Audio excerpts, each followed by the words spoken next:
theatricality and deception. Powerful agents to the uninitiated, but we are initiated. I'm super excited!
Okay, you guys remember how I showed you the maps that were here on Earth before 1958, before the governments took them out? Now I'm going to show you the Encyclopedia Britannicas in the public libraries before 1958. Here's volume 2 out of the alphabet A. Now, you notice I said Encyclopedia Britannica. This is Encyclopedia America. Now, I grew up reading the Encyclopedia Britannica, so that's why I say that. You know the only difference? The Encyclopedia Britannica is the Britain version. Encyclopedia America is this version. Same thing, different name. So, just want to point that out real quick in case we got one of them fools. It's like, oh, that's the Encyclopedia America, not the Encyclopedia Britannica. Anyways, let's move on. And we're going to flip to the Antarctica, and this is from 1958, as you can see. Now, we're going to flip to the Antarctica and see what the Encyclopedia Britannica from 1958, before the Antarctic Treaty, says is there. Now, you won't find this in the new encyclopedias because the government's banned them. But what I want you to notice right here is, notice how it says the flights proved inland areas to be featureless in character, with a dome 13,000 feet high at about latitude 80 degrees south, longitude 90 degrees east.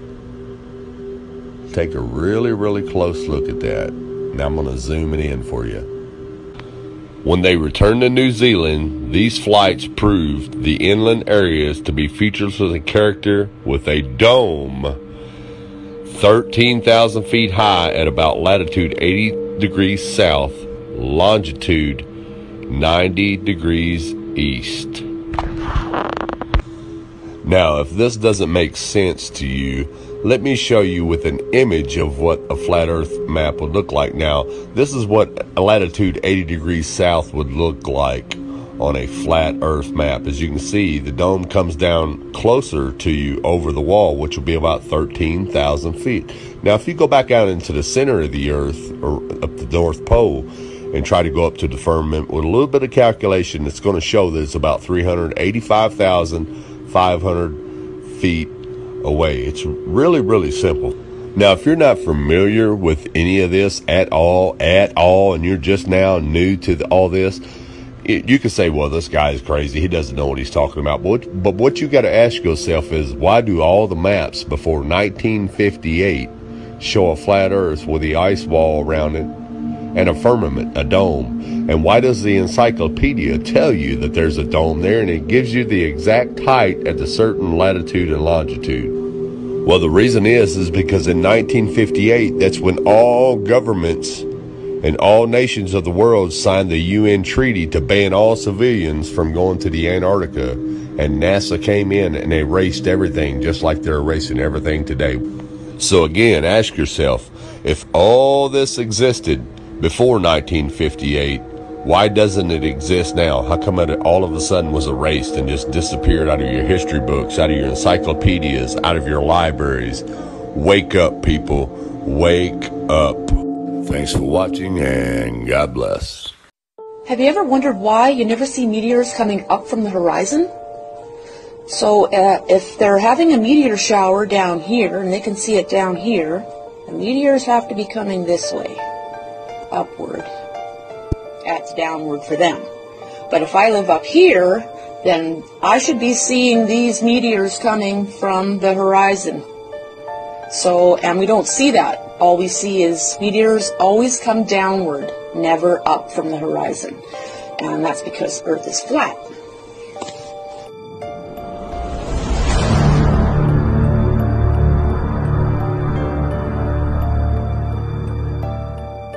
And the number one question I'm getting regarding the flat Earth is the firmament or the dome, and how do so-called meteorites and asteroids penetrate or get through the firmament or the dome.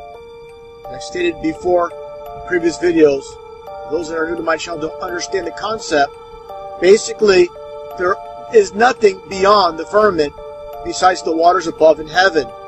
So, when it comes to so-called meteorites and asteroids, all they are falling stars that are within the firmament. There's nothing beyond the firmament that can penetrate and fall to the ground or fall to Earth.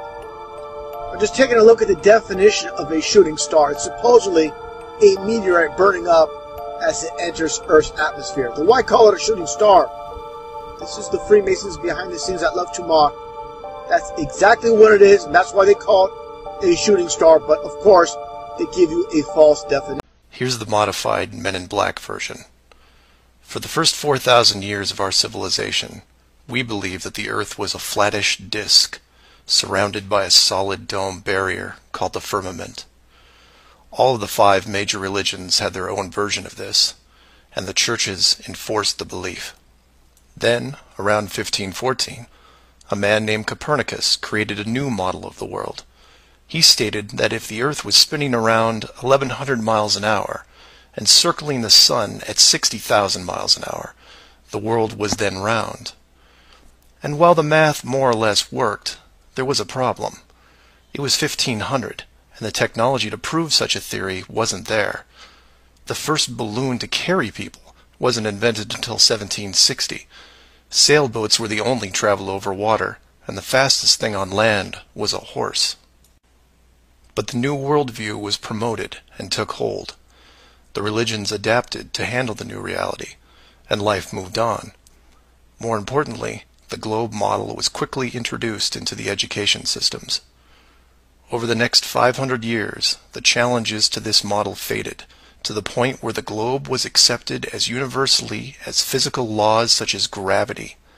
Learning about a shift in the Earth's inner core that sounds like the plot of a Hollywood blockbuster. Scientists say our planet's solid core, which is actually disconnected from the rest of the Earth's layers, may actually have stopped rotating and could even reverse course. This is a new study. It was published Monday in the journal Nature Geoscience, and its authors, who are based in Beijing, took a very close look at the seismic waves from earthquakes that have passed through our planet's core since the 1960s, and that is how they were able to calculate the speed at which the inner core is spinning. Are you confused? I am. We're going to get to understand this a little bit better with our guest. Let's bring in Michio Kaku, who's a professor of theoretical physics at the City University of New York. Professor, good morning. Thank you. Morning. Glad to be on. What does this mean? Well, at first it sounds like something from a Hollywood movie. Right. The script says, oh my God, the core of the Earth is spinning backwards.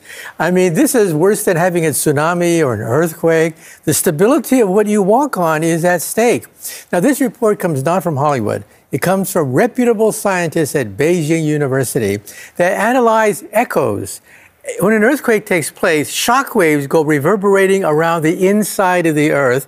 And by analyzing these echoes with computers, you can recreate a model of the inside of the Earth. And sure enough, the core seems to be about to spin backwards. Okay, but I read that this happens every 70 years, so we don't need to be alarmed? That's right. The bad news is that we know very little about the core of the Earth, very little about what's underneath our feet.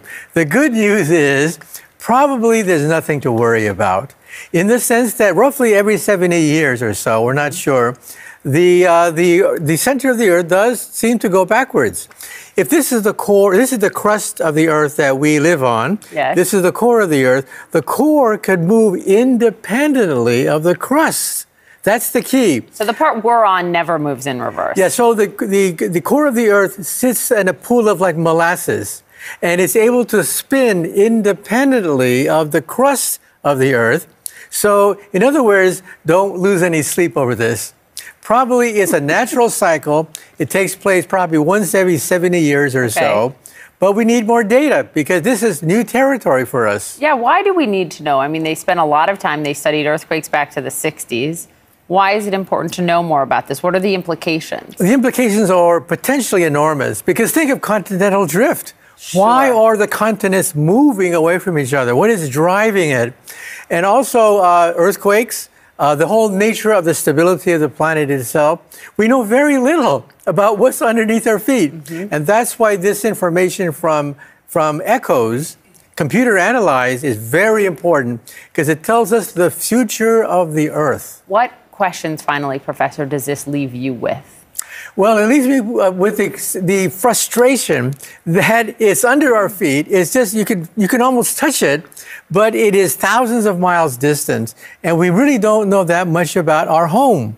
We know more about other planets than we do about the center of the Earth. Interesting. Like Mars, for example, is probably frozen over, not much earthquake activity at all. So we know a fair amount about Mars. We know very little about the Earth because the Earth is dynamic. Things are moving and churning at the center of the Earth. That's why we have earthquakes. That's why we have continental drift and volcanoes. I got that good stuff that you want.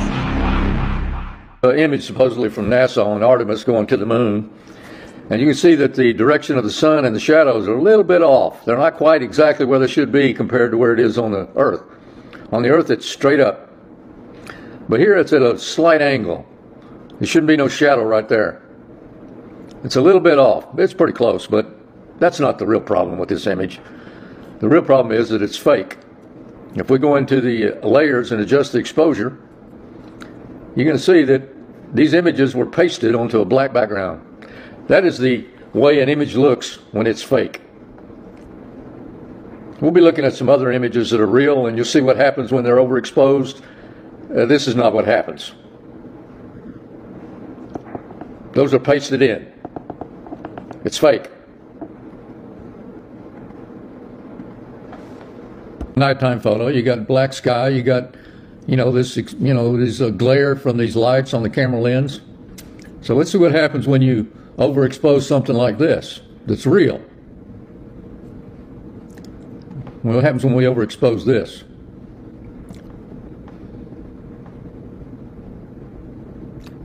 That's what happens, my friends. That's a real image. It's not fake. When you overexpose it, that's what happens. See what it does when you overexpose it.